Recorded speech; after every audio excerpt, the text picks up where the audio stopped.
8 or 16-bit, in a short time you will know when to choose which. So here I'm in Photoshop and I want to demonstrate how 16 or 8-bit are really working and when you should choose what. So I'm here, as mentioned before, in Photoshop, and I have a 16-bit file opened right now. And for demonstration purposes, I go to Image, duplicate this image. As mentioned before, this is a 16-bit image, and this should be the 8-bit over here. So I have right now an 8-bit named file, which is still 16-bit per channel. And here I go to Image, Mode, and switch down to 8-bit. So the left one is the 8-bit, the right one, I will throw it over there. This is the 16-bit file. And to see the difference, I go to the histogram and open the histogram over here, bring it in here a little bit, go to the extended view and let this fall down over here. So I have, as mentioned before, the 16-bit version on the right, you see it over here, and the 8-bit version on the left. And to see what's possible with these versions, I will go in and create a curves adjustment layer right now in the 16-bit version. And here I'm going in, or no, don't do it with the curves because then the numbers are better. I go to the levels. So I'm now at the levels and I want to go with the output level of 60, for example. And for the whites, I go down to 190. So what I'm doing right now is that I'm constraining my contrast or my region of the image from the darkest image to the lightest a really hard way. So I lose all of the light information and all of the dark information, or I just compress them inside this final region over here. And this is with the 16-bit. And now I take this adjustment layer and throw it to the 8-bit. So right now everything is exactly the same. So you see it over here. This is the 16-bit version, and over here this is the 8-bit version. And now I'm pretending that I do really hard adjustments. So let's say my image was captured really without contrast, like it is here, and now I want to pull out all the contrast. So I go to the 8-bit variant over here on the left, and I will create a levels adjustment layer on top of this.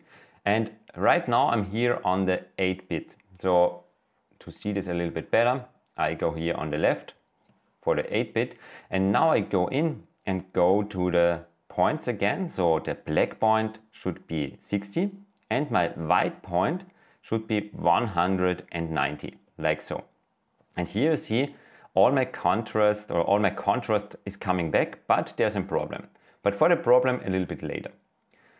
Because when I now take this second adjustment layer and throw it on the 16-bit per channel image on the right, then you see here on the right everything is exactly the same.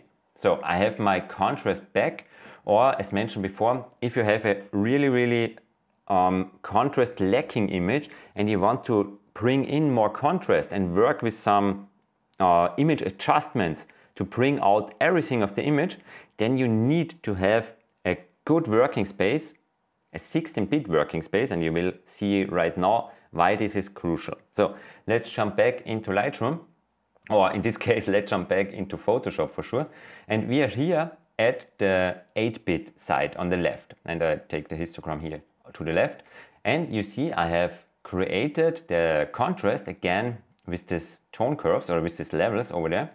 And now you see here in the histogram I have a lot of spikes. And what does these spikes mean? This means that I don't have fluent light changes from one light value to another.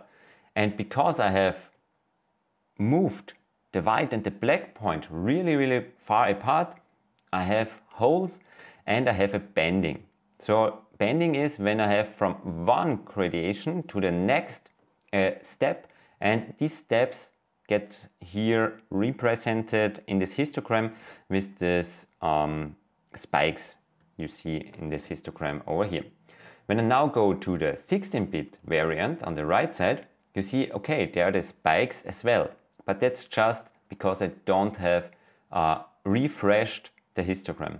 So when I refresh the histogram, now you see you have really smooth values from one to the next, and you don't have the spikes. So with 16-bit per channel, you can do much more to your images, but you also have to have this in mind, that the file size is doubled. So if you have, for example, a 100 megabyte image on the left, with all the layers and all the stuff you have done, then with the 16-bit version you have 200, so the doubled size of the 8-bit version. But rather than this, you definitely see you have the smoother gradation, and here on the left with the 8-bit you have the spikes, and you maybe have a bending, and this is really a bad thing when you have this in your image. So always think about this. If you have to do a lot with the contrast, and if you have to tweak the image hard, then go with 16-bit.